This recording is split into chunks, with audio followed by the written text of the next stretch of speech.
Hi, I'm Kate, and welcome to the Curious Collective podcast. Conversations designed for the conscious community to create awareness around holistic health practices to live your best life.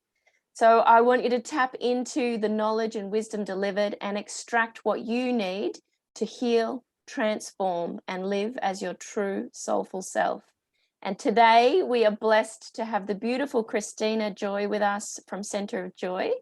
And I am going to ask you your very first question and just get straight into this goodness. And it's introduce yourself, please, to us and let us know a little bit about what it is that you do. Sure, thank you. It's so good to be here. And I just love that true soulful self that you just said. So yeah, coming into this space as my true soulful self, I think that's an awesome phrase. So I'm a healer. And I use the phrase, I'm growing into my wise woman. So I know that there's some people out there who would come to me as wise woman, but we never stop growing. So that's who I describe myself as. I read energy and I use my intuition to heal using Reiki and some other practices that I've been learning. And I basically let bodies talk to me. So in the sense of giving readings, I can do that, but letting the body speak to me. And I've been noticing of late too about that, you know, getting the information about the treatments that body needs and then passing that on to the recipient. So it's a little bit more than just the Reiki, but also, yeah, I've been tapping into the emotional intelligence of the body. And I'm on a mission. I'm on a mission to awaken that dormant wise woman that's in all of us. So yeah, it's time. And I also think part of that mission is just to help males understand that the wise woman isn't a threat. So, and that, you know, we're sort of moving out of that patriarchy. It doesn't necessarily mean we're going into a matriarchy, you know, it's time for balance. So awakening the wise women, educating the males, that's kind of my mission. That's who I am. Yeah, beautiful. So much in what you just said, like so much, especially for those in the curious community that may not even know what Reiki or energy is. Are you able to go a little bit more into what that part of it is for you? Yeah, sure. So it's it's just basically everything's energy. So, you know, that's a law of the universe. Energy, it can't be created or destroyed. It can only change in form. So, you know, while we have our physical body, we also have our energetic body. So we have 7 main energy centers, and then we have other sub centers as well that control how our body is interacting with ourselves, with our spirit. And you know, the planet has energy as well, so it has a whole energy field around it. So it's about how we're interacting with the planet. And you know, you can be there's lots of different types of energy healing, but you know, the main one that everyone knows about is Reiki, which is a ancient Japanese healing art form. And it's really just channeling the divine healing that is, because everything just is, energy just is, in the universe through the healer, and you know, to assist someone else. So yeah, you can, the way I work is I put my hands over certain energy centers in people's body, and I can do that either remotely, so you know, in the quantum field, we can go into that later if we want to, or you know, or in person. And I find that energy just talks back to me, and then I'm not the healer, I'm just the vehicle, if that makes sense, for the divine healing energy to come through. The person who is receiving of the healing is the healer, and their body knows what to do. It's more just sort of having the intention of being open to that. Yeah, I love that. And does the work that you're doing with a person, is that just while they're there with you, or on the Zoom, or does that continue on after you've had a session? I like to think it continues on after. I mean, there's no way of guaranteeing and knowing other than people's testimonials and speaking to me. Yeah. But yeah, definitely, it's once you've made that connection with the body and started that process, I feel like, you know, if you think of a chakra, an energy center, like a wheel, you know, if I'm sort of reaching in there and getting it spinning again, it might be a bit slow and stagnant and stuck, and whatever emotion is going on in that energy center that's causing physical ailment, you know, if I reach in and start it spinning, then it's going to keep spinning. You know, it's sort of the more they're walking through life. So the next couple of weeks, I've had reports come back going, wow, it set in motion all of these different events. So yeah, it definitely lingers for sure. Yeah, and I know I personally have had a session with you, and you give people these beautiful constructive things to take away to continue the work on themselves. And you know, if they were to do that as well, it helps, especially with the energy centers. And you also spoke into talking to the body. Can you explain that a little bit more? Like, how do you do that?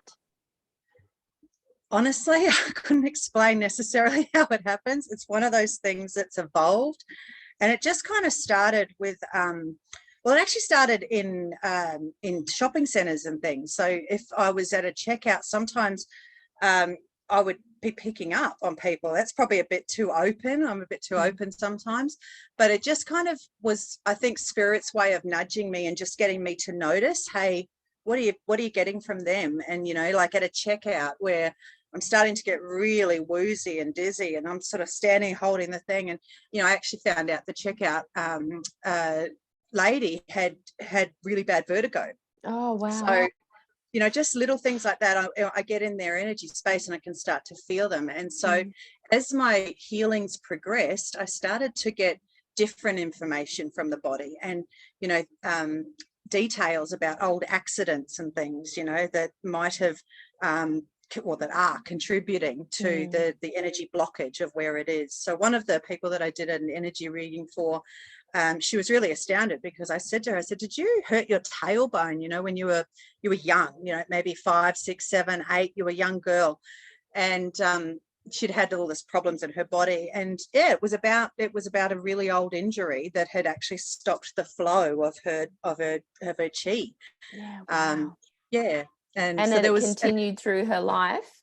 all the way through her life, and she's in her Wowzers. 60s. Yeah. And so, and then I have to pass on the information that comes. And with that one, it was pretty bizarre exercise that I've never read it anywhere. I've never heard of it even. She even said to me, I'm going to look so strange doing that.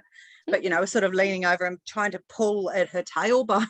So, you know, I just pass on the message that I hear. So, so it's just kind of developed a little bit.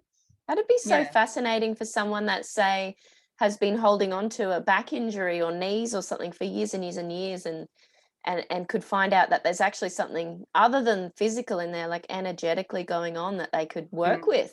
Yeah. Well, what I usually find too, and I've been studying emotional intelligence with my partner, and so he's written a book about emotional intelligence, and there's a kinesiologist, so it's taught me how to use the intuition to test certain emotions and to understand how that affects our body. So not only is it the energy block, but there's usually an emotion attached to that.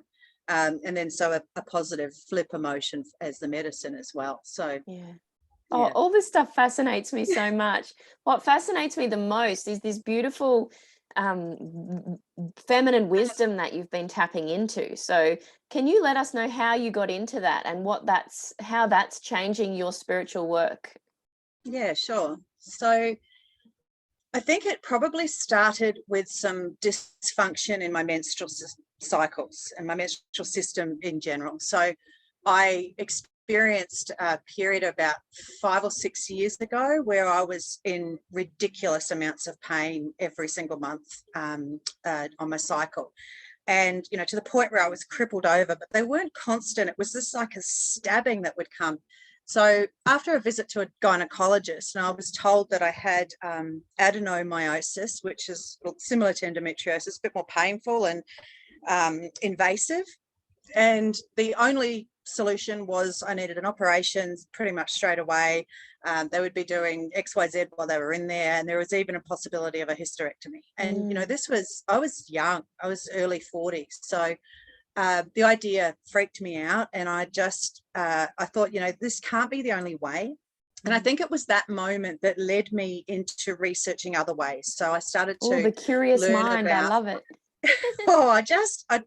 I mean, I'm a little bit like that, a bit stubborn with doctors. I don't take the first thing I've been told. I do like to research a bit more and a bit more and a bit more. So, and on that, you know, look, I found, you know, I obviously was interested in, is there a less invasive way? Is there a natural way?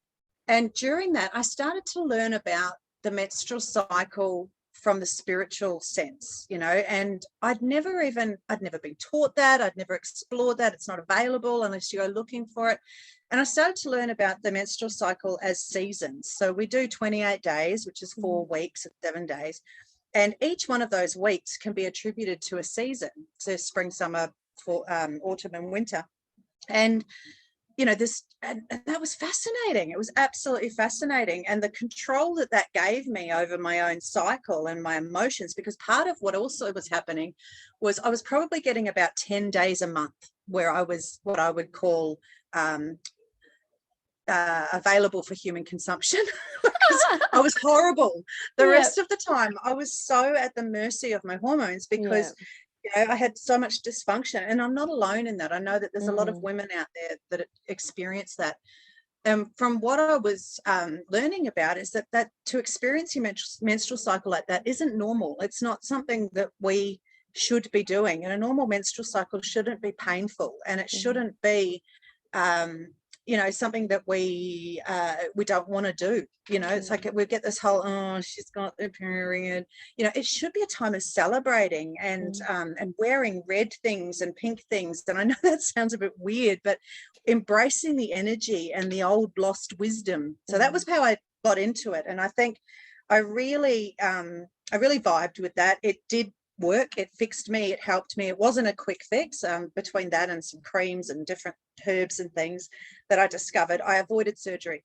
And then I had a car accident about 3 years ago, and I do have a permanent injury from that, but I had a lot of time on my hands because I wasn't allowed to work. So my arm was sort of stuck like this for about 6 to 8 weeks. I couldn't open my fist, you know, I couldn't do anything. So I really just sat, and I used that time to, I feel like it was definitely planned, you know, in the big scheme of things, to make me sit still for 5 minutes, because I was stop. Yeah, I was a corporate, you know, business suit, high heels every day, total overachiever. And that's an addiction, you know, and that was because there was a lot of stuff happening in my heart and in my life that I wasn't dealing with. And I was just on that, because it's easier. So yeah, the universe put the brakes on, sat me on my butt, and in that time, you know, I really had no choice but to listen to who I am in here. And I think that was my awakening into who I really was. I'd always been around all of this esoteric community. My mum's a clairvoyant. She does psychometry. My grandparents, you know, my nanas would come and heal us with herbs. Cool. You know, so I've always been around that kind of wise woman, but it's you never lose been your way. available. You get stuck in the system. You lose your way and get stuck in the system. And I think also too, society has put a lid on it. So I remember my mum actually doing things like that in secret, you know, so that it wasn't seen, and it wasn't I don't know, it's just a different times, whereas I feel like now the times are really supportive of awakening that wise woman within us, the goddess vibe, you know. And this so year, that's this last year, like 2021 and into 22, I'm seeing it everywhere. I don't know it's whether I'm spinning in those circles or whatever, but I'm seeing it more. I'm feeling it more. Like even on Saturday night, I was just telling you, we were beating a drum round a fire, you know, singing to the goddess Kali, and that felt good. Like it felt really good. So I feel like it is. You're right. There's more of it. It's more acceptance, especially within the conscious community, where there's it's a safe space. There's less judgment and stuff. So yeah. Come into it. If you feel called, come on in. Well, there was just so many layers once I started to get into it, and there was this layer upon layer. And like you're saying, the goddesses, so you were singing to goddess Kali, you know, like next it was just kind of a follow the breadcrumbs journey. And they're the best kind. That's the only kind. I think that's how this all works. So so just sort of figuring out which goddess you vibe with, and who's there, and who's, because I truly do believe that they're in the background, just sort of, you know, gently nudging you forward and pushing that it's time to awaken. And if someone was interested in sort of coming into this space, learning more about it, what advice would you have from them from your own experience? I would say, first of all, really just allow it is the words I want to say. I don't know why that came out, but just allow it. Like there's nothing, it's not, it's not a witchy thing. It's not a, an evil type of, I think there was a lot of thing put into about witchcraft and about women who do this and, burn them at the stake and all of that. There's a whole nother story there, but, allow it. Just understand that you are allowed to be completely as feminine as you can be, and part of that femininity isn't about just pretty dresses and wearing pink and flowing.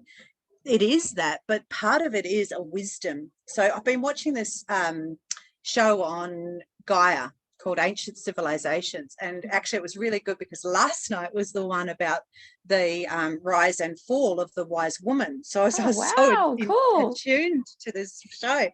And, what I found was there was the actual word, it's an ancient word and I can't remember what it is now, but it means midwife, but it also translates to wise woman. So in the sense of midwifery, the wise women were the birthers. So we helped people to give birth, to create, to give life.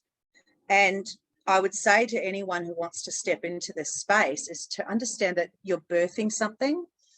You're birthing yourself as this new, way of understanding yourself, and birthing like a divine feminine essence into the world in yourself. So understand that you're acting like a midwife, and sometimes there'll be a little bit of pain in midwifery, but to allow it and just to follow the breadcrumbs. Like we said, I'm happy to speak with anyone who wants to sort of, get started on this journey. I'm more than happy to contact me and, mentor them or have a session with them. But yeah, just notice what comes into your path. So I had this book land in my path called The Red Tent. I highly recommend reading it. I've spoken with you a little bit about it. And it's the book of Genesis, but written from the point of view of the women who got one line in the actual book of Genesis. So yeah, so it's just understanding that, you're allowed to be that. You're allowed to, and embrace it. Really seek out women's circles is a really good one. Find someone in your local area, and just like I said, follow the breadcrumbs. See a shaman. Hal, do a shaman course. The original shamans were women. Oh wow, that's cool. Yeah, we were the wise ones, the wisdom keepers, and midwifery tied into that and all the rest of it. But yeah, do a shaman course. That'll wake up whatever's sleeping. I did that too. I've even found like music, like tapping into beautiful flowing music or even drums or something brings me straight into that feeling, into the feminine, and like the body just moves. Music seems to make me want to move. And the me 5 years ago, I was rigid and stiff and masculine and doing all the things I thought I needed to do. Whereas now I just love to sit and just be. And when you said allow, I'm like, yes, trust and allow.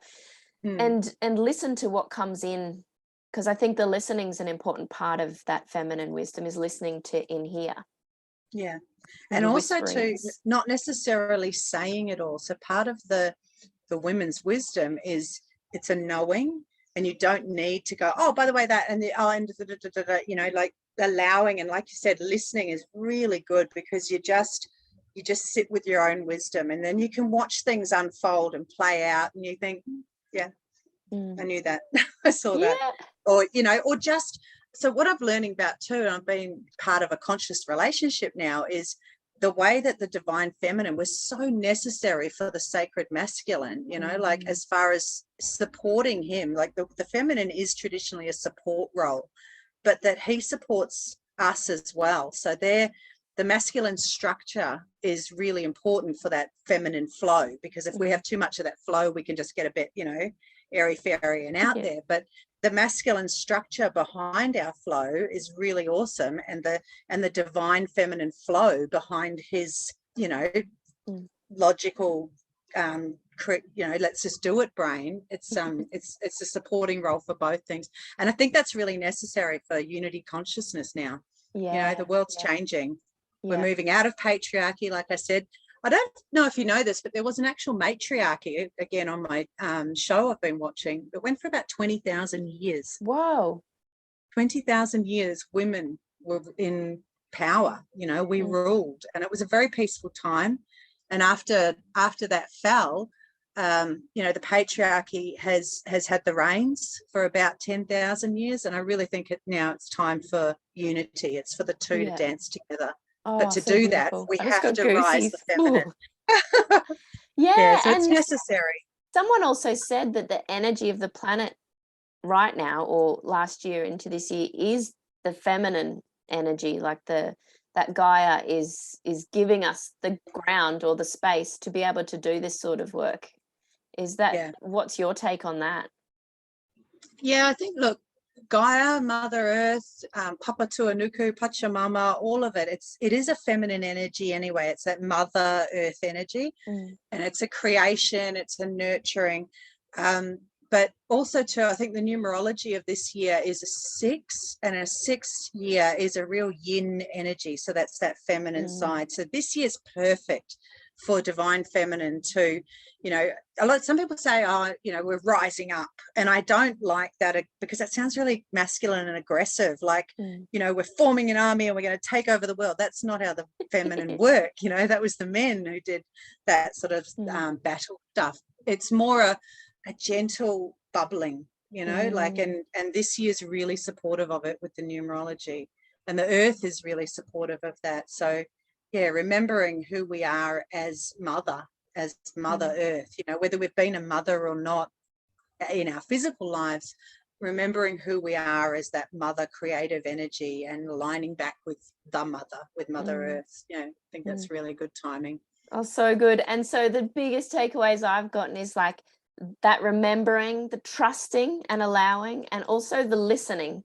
So listening to what's happening within first, and then around you, like be really aware, be really open, and just be the observer. Observe is such a good thing. Exactly. Be that the is observer. Exciting. Just watch with your mouth closed as much as possible. And that's how you gain the wisdom, I think. And then just follow the breadcrumbs, read the books, join the circles, and allow yourself to know yourself as goddess. Thank you, Goddess Christina, for your time today. And I'm sure that if anyone wants to reach out to you, all your details will be as part of this podcast. Thank you so much, everyone, for listening. And again, thank you, Christina, for your wisdom. Thank you for yours, and thanks for the opportunity. It was so good to be here. Bye.